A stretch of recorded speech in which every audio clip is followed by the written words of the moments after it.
네, 안녕하십니까. 리차드 양승입니다. 오늘이 8월 7일 금요일, 지금 현재 시각 오후 2시 30분 접어들겠습니다.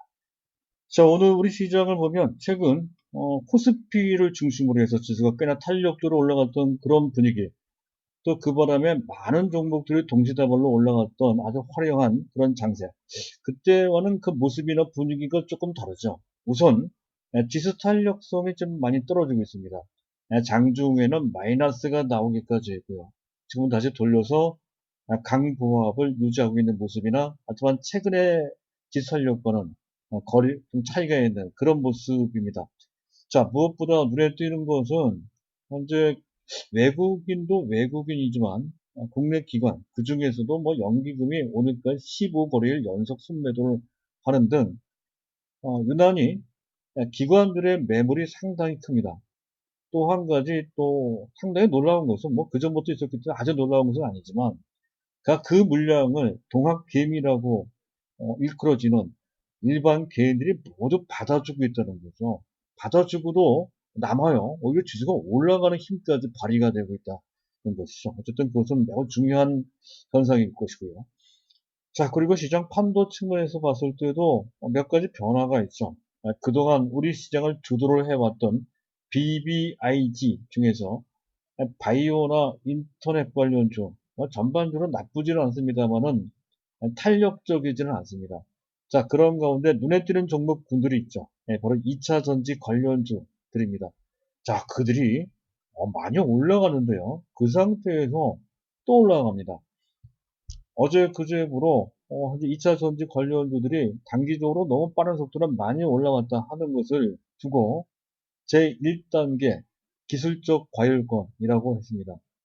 무조건 매도는 아니지만 어쨌든 추격 매수는 자제를 하거나 경계를 해야 된다는 그런 단계로 1단계 과열권이다, 이렇게 이제 말씀을 드렸던 건데요. 자, 그럼에도 불구하고 어제도 그랬고요. 오늘은 더 탄력적으로 해당 종목들의 주인공들이 급등하는 모습이 나타나고 있습니다. 자, 뭐 상당히 우리 입장에서 봤을 땐 반갑고 기쁜 일이죠. 그런데 약간 무섭기도 합니다. 현재 보고 계신 화면은 우하단에 있는 차트가 아마 한눈에 보고 이 종목이 어떤 종목인지 아시는 분들도 있을 겁니다. 바로 LG화학입니다. LG화학은 시가총액 현재 4위권에 있습니다. 자, 오늘부로 그 시가총액이 51조에 달하고 있다는 거죠. 즉, 그 등치가 어마어마하게 커졌습니다. 그렇게 큰 종목이 이렇게 가볍게 급등을 하고 있다는 거죠. 차트만 보면 아주 작은 종목들, 그것도 아주 추기적인 시세를 분출하는 그런 급등 종목처럼 보입니다.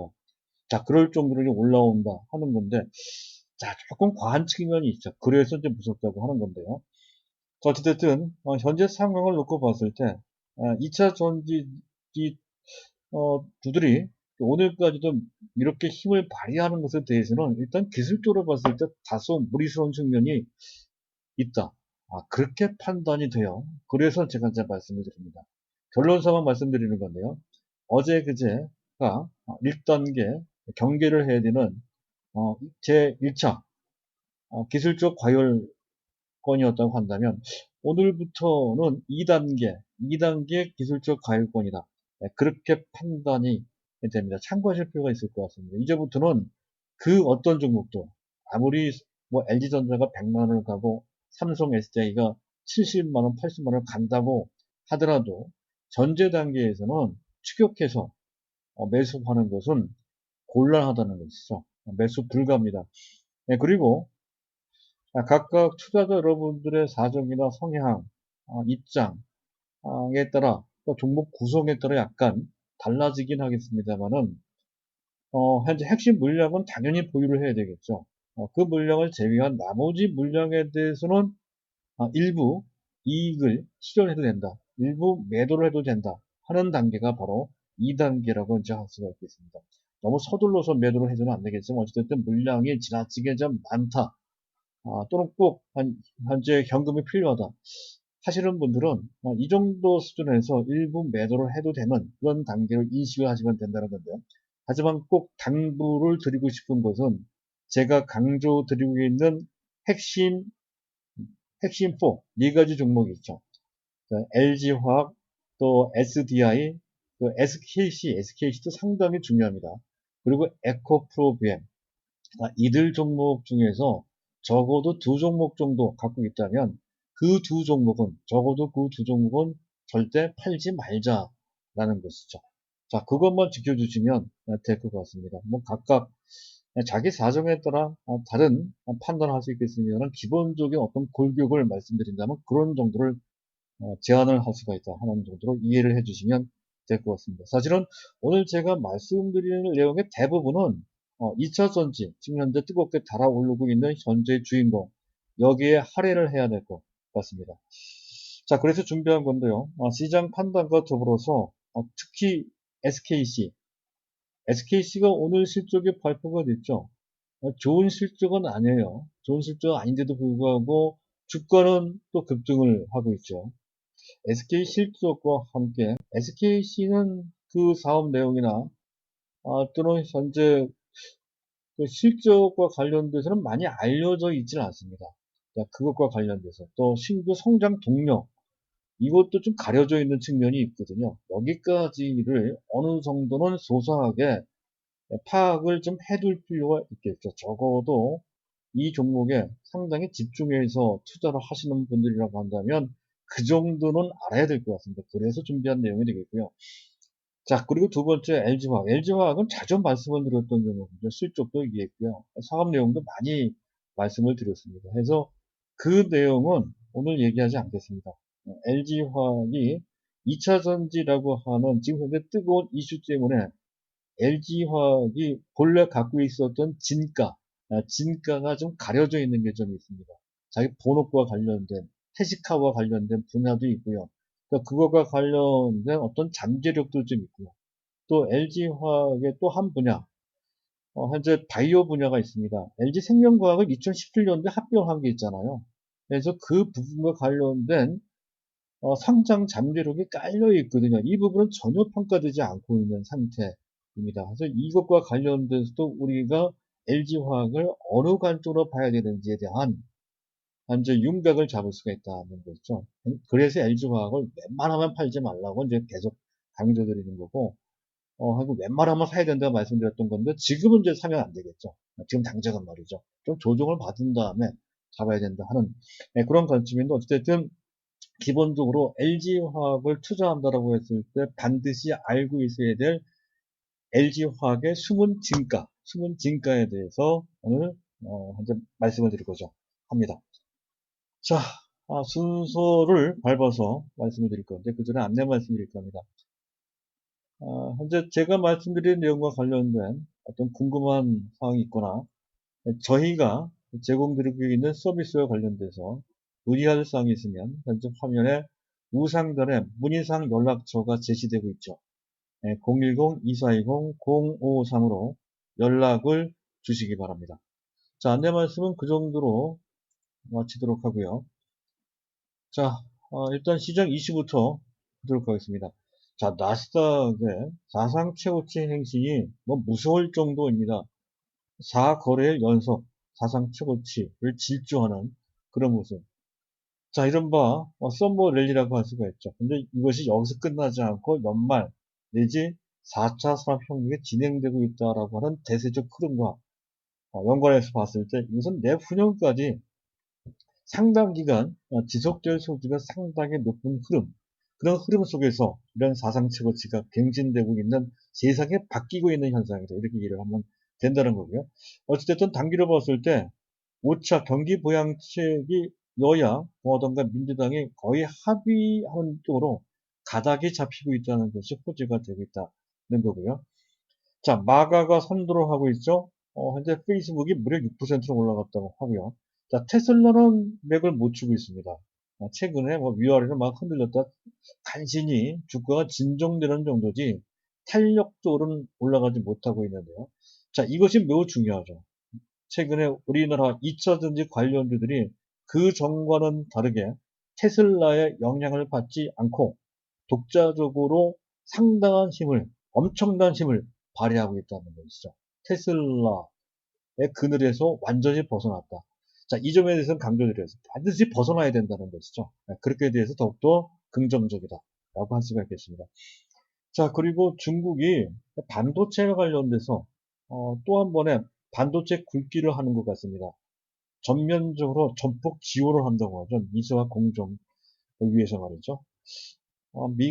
미국이 계속 중국을 제재를 하니까 이제 독자적으로 어떤 생존을 하기 위한 전략으로 반도체 굵기를 다시 추진하는 것 같습니다. 이것 때문에 삼성전자한테 다소 단기적인 영향을 현재 주는 것 같아요. 약간 조정을 받는 그런 계기. 물론 반도체 디램가가 가장 큰 영향을 주는 거고요. 어쨌든 약간의 빌미가 되는 측면도 없지 않아 있습니다. 자, 그렇고요. 또 한 가지 말씀드릴 것은 어제 제가 그 갤럭시 언팩과 관련돼서 말씀드렸었죠. 그래서 그 내용 5가지 제품의 사양이나 뭐 현재 기능 등등을 봤더니 폼 팩터, 혁진 인자라고 하는 거죠. 혁진 인자가 좀 부족하다. 조금 만족스럽지 못하다 해서 그와 관련돼서 현재 스마트폰 관련주들의 비중을 종목수가 많으면 종목수를 줄이고 동일 종목에 대한 비중을 높으면 그 비중을 좀 줄이자 했던 건데요. 하지만 기본 물량은 좀 갖고 있어야 될 이유 또는 현재 안 갖고 계시면 현재 매수할 이유가 좀 생긴 것 같습니다. 막상 뚜껑을 열어봤더니 S펜이나 또는 현재 갤럭시 폰 등 갤럭시 시리즈의 무게나 또는 현재 기능상 게임이나 사진 촬영을 할 수 있는 기능 또는 성능이 상당히 괜찮다는 호평을 받았다는 거죠. 무려 언팩 온라인으로 언팩 행사를 했는데요. 그 시청자가 5,600만 명이나 됐다고 해요. 깜짝 놀랐습니다. 그 정도인가요? 이런 정도면 매 분기별로 한 3천만 대, 4천만 대 팔리는 정도 수준인데 그렇게 시청자들이 5,600만 명 됐다고 한다면 그 반응이 상당히 긍정적이었다, 좋았다, 뜨거웠다. 뜨거웠다는 표현도 맞을 것 같습니다.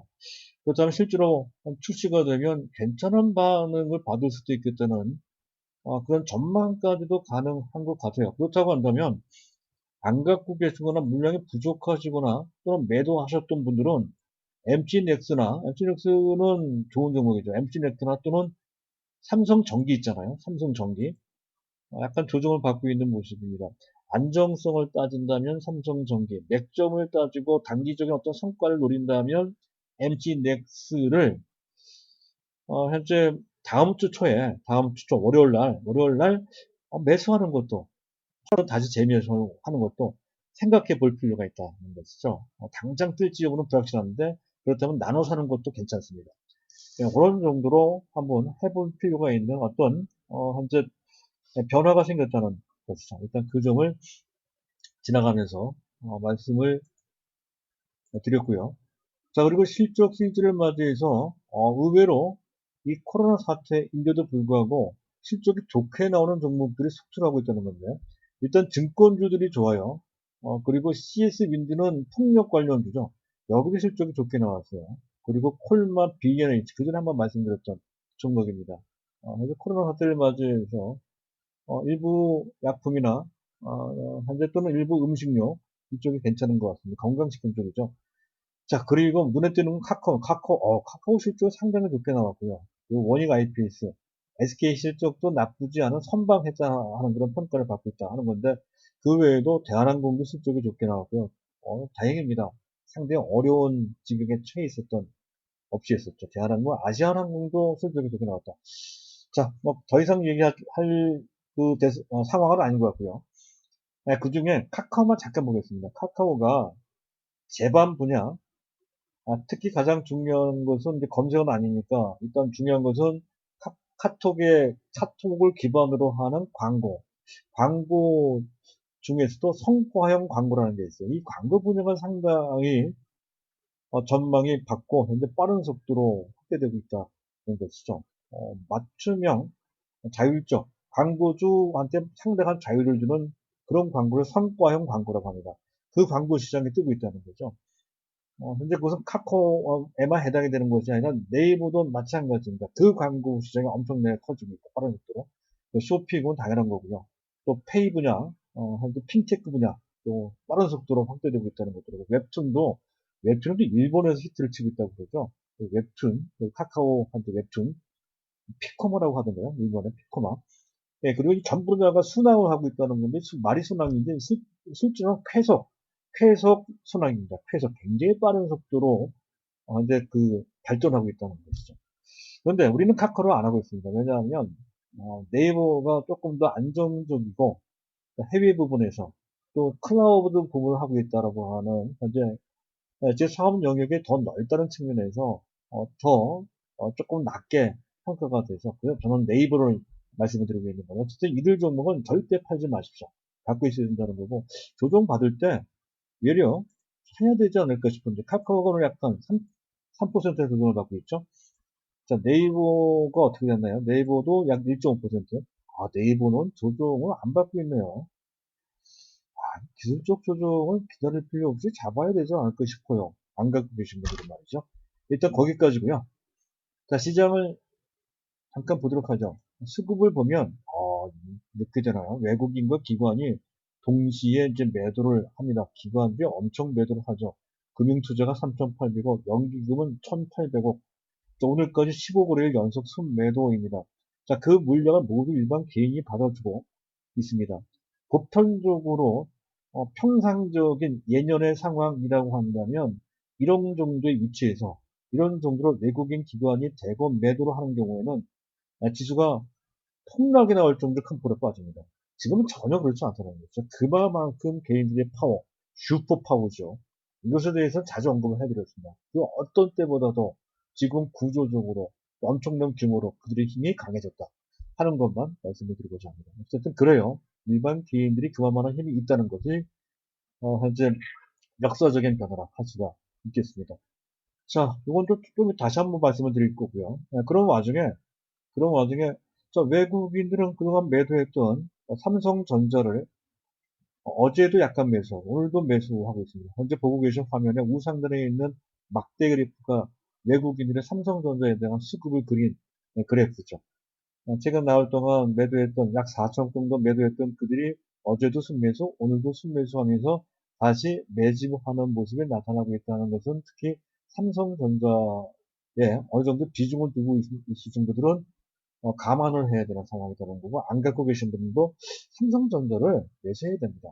특히 장기로 보시는 분들, 금액이 크신 분들, 안정적인 것을 원하시는 분들, 그럼 정석적으로 플레이를 투자를 하시는 분들은 반드시 삼성전자를 일정 비중 가지고 있어야 된다는 거죠. 자, 아무리 강조해도 지나치지 않은, 우리의 대들보입니다. 자, 그렇고요. 현재 일단 그런 정도. 그리고 금값이 뭐 사상 최고점 연일 상승을 하고 있습니다. 어제 얘기했으니까 오늘 생략하도록 하고요. WTI 가격이 약간 내려왔지만 여전히 42달러 근처 안정적인 흐름이고요. 자, 원달러 환율이 조금 올라왔습니다. 1187원까지 올라갔다가 지금 현재 1185원이네요. 현재 보고 계신 우하단에 있는 차트가 원달러 환율 일봉 차트의 모습인데 내려간다는 얘기는 일봉 차트가 내려간다는 얘기는 원화 가치가 달러 대비 올라간다는 거죠.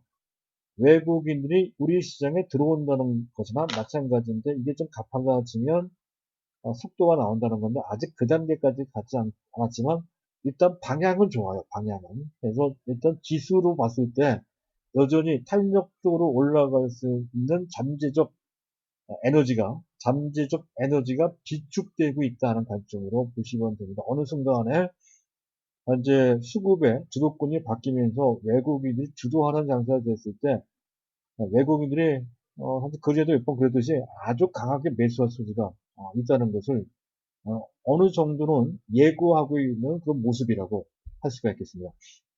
자, 일단 그 정도고요. 약간 단기적으로 찜찜한 구석이 있다라고 하는 것은 현재 지금 보고 계신 화면에 우상단에 있는 선불주식 흐름에서 베이시스라고 있는데요. 잘 보이실려나 모르겠습니다. 여전히 마이너스입니다.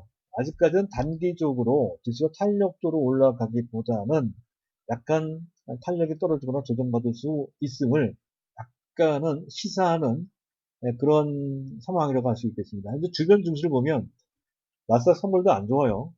일본 니케이 지수나 상해지수는 1.6%나 하락하고 있는 전반적으로 좀 조정을 좀 받는, 물론 당연히 기술적 조정이죠. 어쨌든 그런데도 불구하고 우리 증시 이렇게 강하다는 것입니다. 자, 그런 상황임을 보여주고 있고요. 자, 시장 특징까지 잠깐 보죠. 시장 특징에서도 중요한 내용이 좀 있습니다. 일단 수급은 앞에서 말씀을 드렸던 건데 개인과 기관의 대결인데요. 금융투자와 연기금. 자, 연기금들이 매도하는 것은 금년 특히 3월달 이후에 코로나 때문에 시장이 상당히 불안하게 움직였을 때 다소 한 정책적 측면에서 정부 입김도 작용이 된 것 같고요. 시장의 입김도 작용이 됐습니다. 시장 안정 목적으로 약 2조 원 정도를 매수해 둔 게 있다는 것이죠. 그 물량이 빠져나가는 약간은 기계적인 그런 대응이라는 것이고요. 금융투자는 워낙에 단기죠. 일단 기술적으로 봤을 때 조정을 좀 받을 수 있다라고 보고 거기에 맞춰서 기계적으로 순발력 있게 약삭 빠르게 대응하는 과정에서 물량이 나오는 거니까 여기에 큰 의미를 부여할 필요가 전혀 없다. 이런 관점이에요. 자, 그래서 요거 문제 그런 정도 보시면 될 것 같고요. 어쨌든 지금 현재는 약간 지수가 올라와 있고 주변 상황에 약간 조정받는 분위기라서 자율적으로 시장 분위기나 특히 지수 흐름에 좀 민감하게 반응을 합니다. 단기로 어떤 특정 종목을 하시는 분들은 그래서 지수 따라 현재 해당 종목도 웬만하면 그 종목 개별 종목이라도 지수에 상당히 영향을 많이 받더라 하는 것을 감안을 해서 해야 된다는 거고 그 지수는 선물지수에 영향을 받으니까 선물지수까지 같이 헤아리면서 판단할 필요가 있다는 거 말씀을 드리면서 이 부분도 넘어갈까 합니다. 대다수의 종목이 지수의 방향과 같은 방향으로 움직이고 있다는 것만 염두에 두면 된다는 거죠. 자, 그리고 이제 오늘의 주인공 뜨거운 감자 2차 전지입니다. 자, 2단계 과일권에 진입했다고 지금 말씀드리고 있죠. 초대형주 LG화학이 뭐 시가총액 51조인데 LG화학뿐입니까? SK이노베이션은 실적도 적자입니다. SK이노베이션 어제도 급등, 어제 그제 급등, 3일 연속 급등인데요. 지난 1분기에 3조인가요? 3조 정도를 현재 그 손실을 봤던 그런 한 실적 상당히 안 좋은 충격을 받았던 주인공인데요. 지난 2분기 때에도 실적이 상당히 이번 2분기 때 실적이 4천억 정도로서 실적이 안 좋았습니다. 자, 그럼에도 불구하고 단지 2차 전지 완제품을 만든다 하는 것, 또 현재 소재 분리막을 만든다, 2차 전지 가치가 뛰어나다 하는 그 이유만으로 이렇게 올라왔다는 건데 사실 아직 2차 전지와 관련된 현재 매출이나 성과는 상당히 미미합니다. 거의 보이지 않을 정도로 작은데 현재 그 미래에 대한 가치가 그렇게 갑자기 부여가 되면서 이렇게 급등한 것 자체 또 LG화학도 말씀드렸듯이 그렇게 올라왔다는 것 삼성 SDI도 마찬가지죠. 그리고 그것뿐만이 아니고요. 그동안 움직이지 못했던 종목들까지 같이 움직여요. 가령 뭐 부성, 어제 이런 종목들 또 뭐 첨보는 좀 다르네요. 두산 솔루스? 이건 덜 움직이네요. 어쨌든 그런 종목들, 그동안 움직이지 못했던 종목들도 덩달아 같이 올라가는 그런 모습. 그리고 이제, 제가 말씀드린 종목, 우리 종목 중에 EUB 제4탄이라고 말씀드렸던 한솔케미칼. 자, 이런 종목들도, 지금 갑자기 이렇게 나오네요. 이 점은 좀, 예, 다시 정상화됐습니다. 한솔케미칼도 잠깐 보겠습니다. 한솔케미칼도 그렇죠. 한솔케미칼도 그렇고요. 그리고 솔브레 홀딩, 이게 여기서 답을 하나 찾을 수 있을 것 같습니다. 자, 솔브레 홀딩스가 약 1개월 약간 넘는 기간 동안 거래 정지됐다가 어제부로 분할 재상장 첫날을 맞이했었죠. 어제 상한가 들어가고요. 오늘도 또 강세를 보이겠습니다. 그 전에 제가 말씀드린 공식 3개가 있는 제 상공식을 여기다 대입을 한번 해보십시오. 상당히 유명한 또는 대중적인 그런 인기주가 어떤 특별한 상황이나 재료를 만나서 이렇게 갑자기 장대 양봉으로 치솟아 올라갈 경우 또 그때 거래까지 같이 붙는 이런 경우 장대 양봉 2개가 나오고요. 거래까지 수반되는 그런 경우 그 종목이 상당히 유명한 종목이라고 한다면 그 다음날 세 번째 되는 날은 거의 틀림없이 크게 흔들리거나 오히려 크게 빠지거나 합니다. 따라서 그 상태에서 절대 쫓아가면서 매수하면 안 된다는 거죠. 즉 그 얘기는 두 번째 되는 날 상한가치는 급등하는 두 번째 되는 날이 최고점에 대해 소지가 상당히 높다는 것이죠. 그런 경우가 대단히 많이 발생을 합니다. 그래서 이것만 봐도 현재 적어도 단기적으로는 2차전지 관련주들이 상당히 뜨겁게, 너무 뜨겁게 달아올랐다는 것을 알 수가 있고요. 바로 그 점 때문에 단기적으로는 약간 물량을 조절할 필요도 있다. 경우에 따라, 자기 사정에 따라, 또 개인의 성향에 따라 달리 판단할 수 있겠지만, 어찌됐든 기본적인 전제, 객관적인 기술적 판단은 그렇다 하는 것만 감안하시면 되겠고요. 자, 그럼 이제 그 특징을 이제 말씀을 드렸고요. 자, 그리고, 또, 뭐 그런 정도입니다. 그리고 어쨌든 그런 가운데서 우리 핵심 종목 다시 한번 짚어보도록 하죠. 아까 얘기했던 LG화학, 절대 팔지 마세요. SKC도 마찬가지고요. 삼성 SDI도 마찬가지가 됩니다. 삼성 SDI. 그리고, SKC. 설사 밀리는 한이 있다 하더라도 말이죠. 쫓아가면서 매수하지만 않으면 됩니다. 그리고 또 뭐가 있나요? 에코프로 BM도 상당합니다. 다 비슷비슷하네요. 이 4개 종목을 다 가지라는 얘기가 아니죠.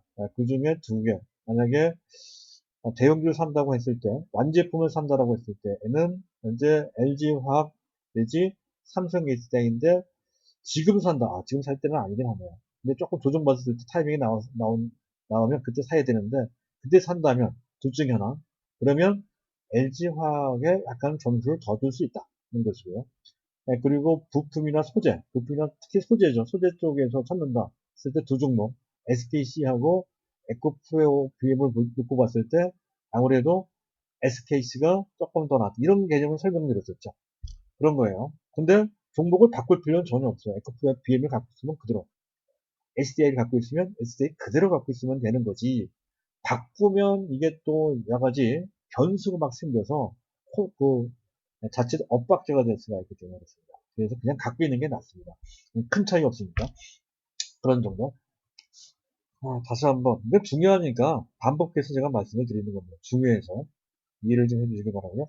자, 그리고 거기까지고요. 일부 제약바이오도 뭐 지수처럼 왔다 갔다 한다는 내용과 반도체가 약간 좀 약한데 삼성전자가 좀 약하니까 그에 따라 그런 것 같습니다. 현재 우리의 종목 현재 EUV 시리즈 중에서도 그런 게 나타나고 있죠. SNS텍 또 이거는 이제 최근에 이제 매도를 하자고 했습니다만은 어쨌든 PSK 지금 이것이 EUV 시리즈 지금 6탄으로 5탄이죠 5탄으로 말씀을 드렸던 종목이고요. 그리고 또 뭐가 있으면 테스라는 아니죠. 테스라는 별도죠. 그렇습니다.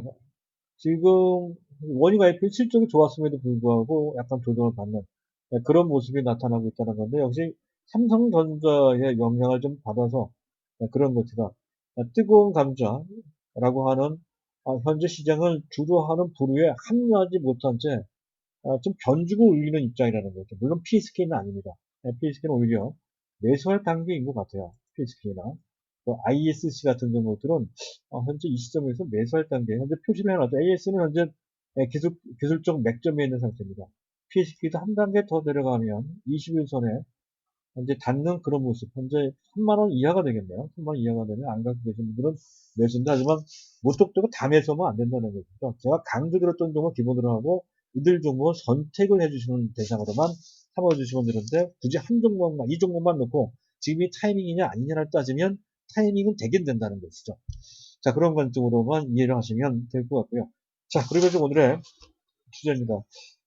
오늘 시간을 좀 단축해서 말씀드리려고 했던 건데 계속 이렇게 얘기가 많아지면서 길어지고 있습니다. 양해해 주시면 제 나름대로 중요하기 때문에 그렇습니다.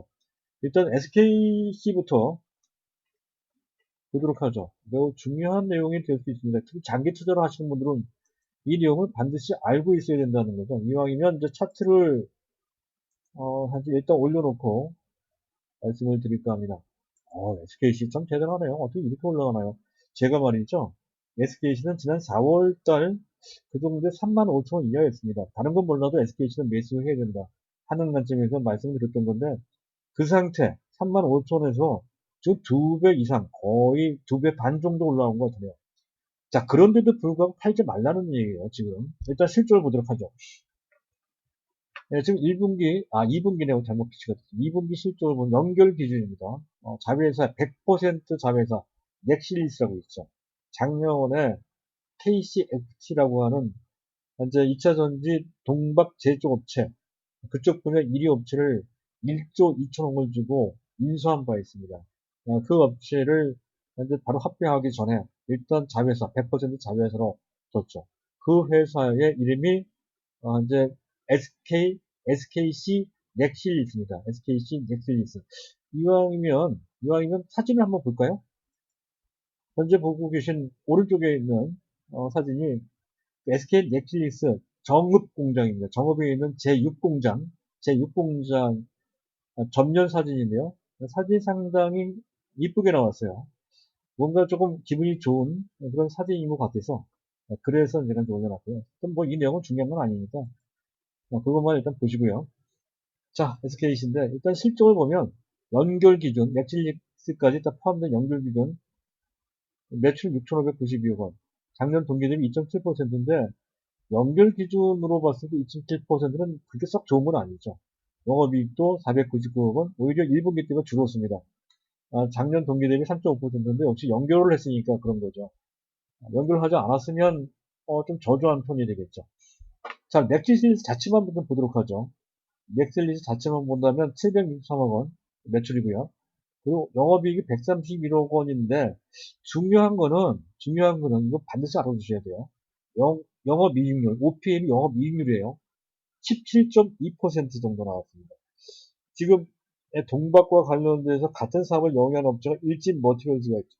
일진머티리얼스 이번 실적은 안 나왔는데 어쨌든 지난 분기까지의 영업이익률은 8 내지 9%그 정도밖에 되지는 않습니다.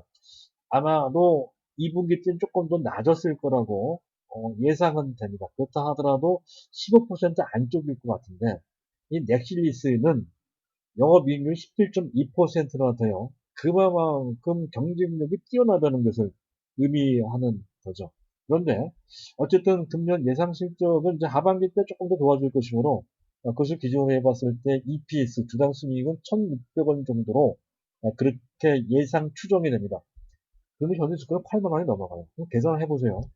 PER이 50배가 넘어간다는 거죠. 얼마 전에 제가 SKC는 PER이 한 15배나 20배가 안 되니까 고평가되어 있는 다른 종목에 비해서 상당히 안정적이다 했던 건데 주가 그 사이에 2배 반이 올라가면서 50배 순까지 올라가 버렸습니다. 그럼에도 불구하고 부담이 안 되는 것 같아요. 그만큼 현재 2차 전지 시장의 발전 속도가 워낙 빠르고 크다 라는 것이 배경이 된다는 것이죠. 자, 근데 여기까지만 알면 안 되고요. 원래 SKC의 기존 주력 사업이 있습니다. 그것이 이제 POPG라고 하는 PO는 프로필렌 옥사이드라고 하는 현재 프로필렌 뭡니까 PG 프로필렌 그 PG나 또 폴리우레탄 원료로 쓰인다는 건데 보통 산업재로 보시면 됩니다. 원래 이 주업이에요, 주업. 근데 지금 현재 이쪽에 매출 2,299억, 영업이익 138억, OPM이 6%예요. 영업이익. 근데 이 정도면 건실한 겁니다. 이쪽 분야에서. 이쪽 분야의 원래 주업이었고, 사실상 국내 유일한 업체이기도 합니다. 프로필렌 글리콜이죠. 자, 플랫폼 글리콜은 주로 현재 PO를 바탕으로 해서 만들어지는 화학 제품인데요. 의약품에 들어가고요. 화장품의 원료로 들어가는데 자, 여기서 중요한 것 같습니다. 의약품 및 화장품의 원료니까 어찌 보면 이 분야는 비대면과 관련돼서 나쁜 환경, 비대면이라는 것이 나쁜 환경 같지가 않아요. 오히려 수혜를 받을 수 있는 그런 분야. 그래서 지금 현재 이쪽 분야에 매출처가 확대되고 전체 외형도 커지고 있다라고 하는 그런 정보가 나오고 있어요. 그래서 이 분야, 기존 사업 나쁘지 않은 것 같아요. 탄탄한 데다가 이 상태 비대면과 관련돼서 영업 환경이 나쁘지 않다는 것이죠. 그리고 반도체 소재가 있어요. CMP라고 하는 것은 연마제입니다. 연마제. CMP를 영위하고 있다는 건 그게 매출이 28%로 증가했어요. 사실 이 분야는 수익성이 없어서 그렇게까지 주목받지 못했던 분야였던 건데요. 근데 갑자기 매출도 증가하고 영업이익도 많이 늘었어요. 흑자로 반전된 게 아니라 흑자가 크게 확대가 되는 아직은 미미하죠. 4%가 안 되니까. 하지만 이 분야가 갑자기 커졌다는 거죠. 그 전에 또 EVA라고 하세요. 현재 그 염화 비닐 아세테이트 태양광 필름 소재입니다. 이거는 접었다 그러죠. 잘한 것 같아요. 해서 내실을 많이 기했습니다. 그래서 기존의 주력 사업이 상당히 탄탄해졌다는 것과 비대면 상황을 맞이해서 오히려 더 좋아질 수 있는 여건이 조성됐다. 이런 관점. 기존의 사업이 결코 걸림돌이 안 된다는 거죠. 여기까지도 괜찮은데, 제가 보는 관점에서 보다 중요한 맥점은 기존 사업에 있는 것이 아니고요. 신성장 동력에 있습니다. 이 업체가 현재 갖고 있는 화학과 관련된 여러 가지 제반, 인프라를 통해서 할 수 있을 것으로 판단이 되는 것입니다. 현재 동사에서도 그렇게 하겠다라고 비전을 제시했던 분야인데요. 바로 물론 이제 2차 전지 소재는 별도로 하고요. 블랭크 마스크. 자, 블랭크 마스크는 기억나시는 업체가 있나요? SNS텍이 하고 있죠. 잠깐 보도록 하죠. SNS텍입니다. 이 업체가 블랭크 마스크를 만드는 국내 유일한 업체입니다. 블랭크 마스크라고 하는 것은 노광 공정의 사진 원판이 포토 마스크입니다. 그 사진 원판 역할을 하는 건 포토 마스크의 원료가 블랭크 마스크인데요.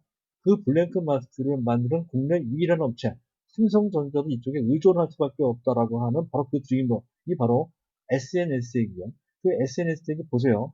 10,000원에서 50,000원까지 5배나, 그것도 6개월 사이에 6개월도 안 걸렸네요. 근데 또 그렇게 많이 올라간 주인공이 바로 SNS. 이거 그 업체가 하고 있는 그 분야가, 바로 블랭크 마스크인데, 이 블랭크 마스크를 한다는 거잖아요.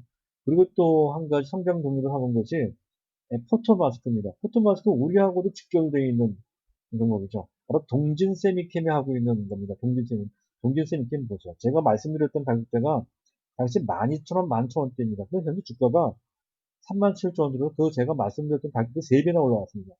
자, 그럼에도 불구하고 절대 팔지 말라고 제가 말씀드리고, 이제 시작을 했다고 말씀드리고 있는데, 그 주석, 그 가치를 인정받고 있는 그 분야가, 주사업은 이제 뭡니까? 그 발포제입니다, 발포제.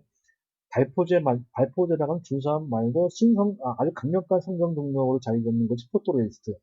이른바 이제 감광액이라고 하는 분야인데요. 수입 대체를 한다는 것이죠. 삼성전자 지분 4.8% 들어갔다.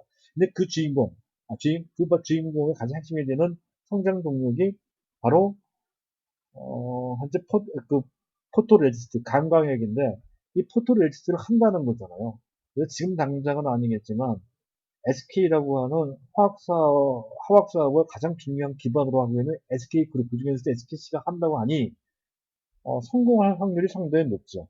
그래서 이쪽 분야의 성장 동력까지를 감안을 해야 된다 하는 그런 관점에서 본다면, SKC는 단순하게 2차 전지 하나만 갖고서 평가할 것이 아닌 이런 성장 동력까지 같이 판단을 해서, 단기도 아닌 장기적 관점에서, 단기로도 당연히 좋지만 장기적 관점에서는 더 좋은 어떤 가능성을 우리가 볼 수 있다는 것이죠.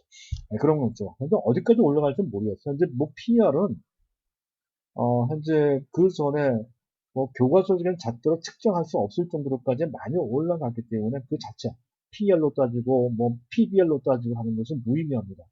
약간 추상적이나마 이런 식으로 따져서 현재 10만원 넘어가 20만원 간다 이런 식으로 봐야 된다는 거죠. 자, 그리고 이제 얘기가 길어졌네요.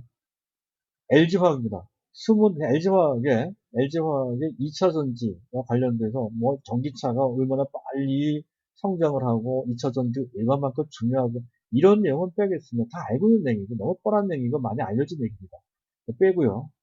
LG화학의 숨은 가치가 뭐냐? 이걸 모르고 계시는 분들이 상당히 많아요.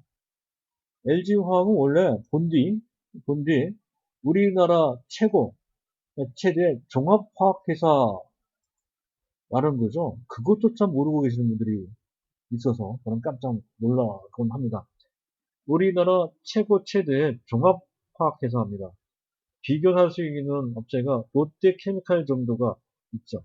양도체제인데 조금 등치 측면에서 봤을 때 LG화학이 더 크고, 또 현재 제조하고 있는 각종 화학 제품들의 그 스펙트럼, 그 범위가 굉장히 넓고 다양합니다.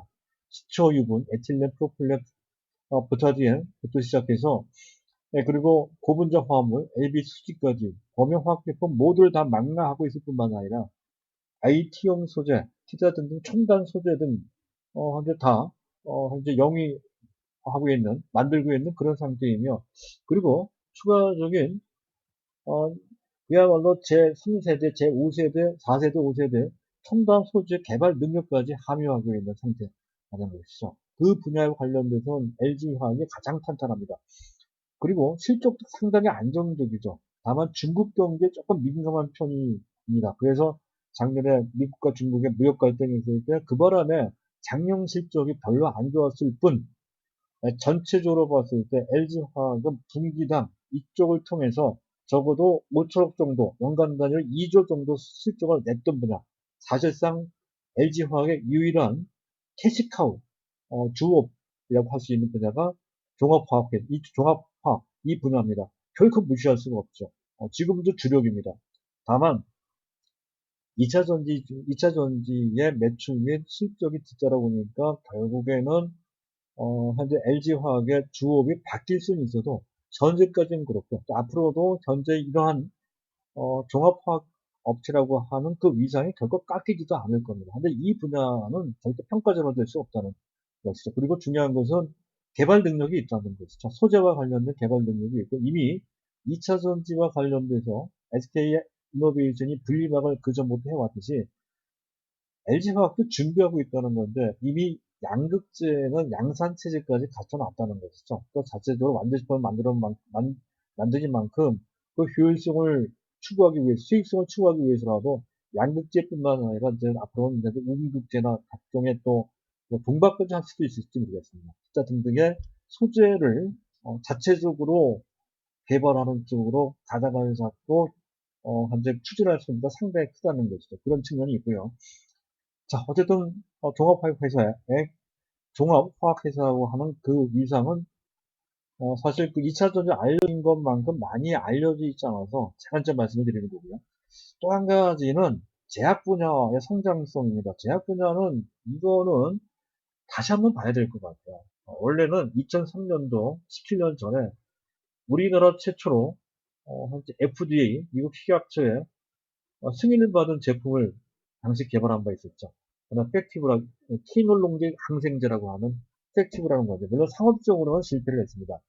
하지만 국내 최초로 현재 미국의 FDA의 첫 승인을 받았다 하는 그런 쾌거를 현재 이뤘다고 하는 주인공이 바로 LG화학이었다는 거고 그게 이제 분리가 돼서 LG생명과학이 됐다가 2017년도에 다시 합병에 대해서 현재 LG화학의 한 분야로 현재 지금 자리 잡고 있는 상태인데요. 다소 그 부분과 관련돼서는 약간 문제가 있다고도 하죠. 그래서 LG화학은 합병했던 이유가 보다 적극적인 그 뭡니까 R&D를 하고 오픈 이노베이션 자체적인 우리나라가 뭐 신약하지만 자체적인 신약 개발 능력은 많이 떨어집니다. 여전히 마찬가지거든요. 그래서 우리나라에 머물지 말고 해외에 유수한 파이프라인을 신약 후보 물질을 좀 확보할 수 있는 어떤 그 통로를 마련하자 하는 차원에서 오픈 이노베이션을 추진을 했고요. 실제로도 그 사이 약 3년 정도 사이에 신약 해외 유력한 신약 파이프라인 한 8개를 확보를 했단 말이죠. 물론 이것과 관련돼서 뭐 너무 다양하게 너무 또 자체적인 진료보다 외부에 의존해서 현재 다른 그 바이오 벤처와는 그런 점에서 오히려 좀 나쁜 것이 아니라고 하는 비판도 있기는 합니다. 줄기세포도 하고 마이크로 바이옴도 하고 분자 진단도 하고 또 뭡니까 뭐 현재 어, 그런 것도 하고요. 다양한 어떤 그 바이오 분야까지 다 망라를 하니 또 항암제도 하고 말이죠. 그래서 이게 초점이 맞추지 않은 채 이제 오히려 성과를 내지 못하는 쪽으로 이것도 아닌 저것도 아닌 현재 그런 상태가 아니냐라고 하는 그런 지적을 좀 받고 있는데 현재까지는 그것이 어느 정도 타당한 얘기는 됩니다. 하지만 그렇지 않다는 것이죠. 그래서 어느 정도 교통 정리가 되는 동사 해당 관계자의 얘기를 들어보면 그래요. 지금은 오픈 이노베이션 차원의 다양한 가능성을 현재 포집하고 있는 상태이며 그것이 어느 정도 교통정리가 되면 한 2025년쯤 돼서는 상당히 유력한 임상 단계에 들어갈 수 있는 또 들어가는 그러한 신약 파이프라인은 최소한 15개 이상 확보할 수 있게 된다는 것이죠. 그래서 한 2030년쯤 되면 실제로도 신약을 개발할 수 있는 어떤 결과물을 내놓을 수 있다라는 포부와 계획을 내놓고 있습니다. 그럴 만한 인프라가 있고요. 그리고 현재 그럴 만한 어떤 개발 능력이 있다고 판단이 됩니다. LG 생명과학 출신의 바이오 벤처 회사들이 상당히 많죠. 브릿지바이오, 파메진, 페트론, 수젠텍, 크리스탈 지노믹스 같은 이런 업체들이 전부 LG 생명과학 출신들이거든요. 그만큼 물론 이제 그의 핵심 인력들 빠져나가서 공백도 생기긴 했지만 여전히 신약 개발할 수 있는 능력은 충분히 현재 있는 것으로 볼 수가 있고 또 현재 LG생명 자체로 R&D를 하기보다는 LG화학 전체가 밀어주고 있는 그런 상태이므로 그 성공 가능성은 훨씬 높다 하는 것을 SK에서 또는 삼성에서 그들이 일정한 성과를 낸 것을 보면 알 수 있듯이 LG도 그게 가능하다는 건데 LG 자체에서 얘기한 그러한 약간 시간이 걸리는 2025년, 2030년 정도가 아닌 그 전 단계에서 그런 정도의 어떤 긍정적인 변화가 주가에 반영되는 수준이 나올 수 있다는 건데 현재 LG생명과학은 LG화학에 포함되어 있으므로 결국에는 2차전지라고 하는 막대한 성장 가치와 더불어서 부차적으로 LG생명과학의 신약 개발 능력이 합해지는 수준으로 현재 주가에 반영된다는 것이죠. 그런 관점에서 본다면 LG화학은 단순히 100만 원만 가겠느냐 이런 판단을 충분히 할 수가 있겠죠. 현재 뭐 SK 그러니까 바이오판 같은 경우가 시가총액 10조 정도로 한다면 LG생명과학이 그런 식으로 어떤 성공의 어떤 가닥을 잡는 데 있을 때 LG생명과학과 관련된 가치도 조 단위로 올라갈 수 있게 됐다라고 한다면 그를 통해서 LG화학도 한 단계 레벨 앞될 수 있는 가능성을 충분히 우리가 기대해 볼 수 있다는 거죠. 바로 그것 때문에 말씀을 드리고자 합니다. 자, 어찌됐든 뭐 오늘도 또 얘기가 길어졌습니다. 근데 내용은 딱 제가 꼭 전해드리고 싶은 내용으로 이왕 제가 얘기한 김에 다 얘기하고자 하는 욕심에 그렇게 하는 거니까 이해를 해주시기 바랍니다. 자, 오늘은 여기까지고요. 어쨌든 제가 지금 말씀드린 그런 내용을 잘 감안을 해서 해당되는 종목들을 단기를 절대로 보지 마세요. 저는 단기 종목 절대로 안 합니다. 다 단기 종목이에요. 제가 말씀드리는 그들 종목을 중간중간 사고 팔고라고 하는 신호를 보낸 적이 없죠. 장기 종목이기 때문에 그렇습니다. 단기적으로 나쁘지도 않고 말이죠. 자, 그런 관점으로 보시면 될 것 같고요. 이런 내용과 관련돼서 현재 저희 서비스를 받아보시거나 하실 분들은 연락을 주시면 되는 거고, 그리고 어쨌든 뭐 공감하시거나 도움이 됐다라고 판단되시는 분들은 꼭 좋아요 버튼을 누르시거나 아니면 구독 버튼을 눌러주시기 바랍니다. 감사합니다.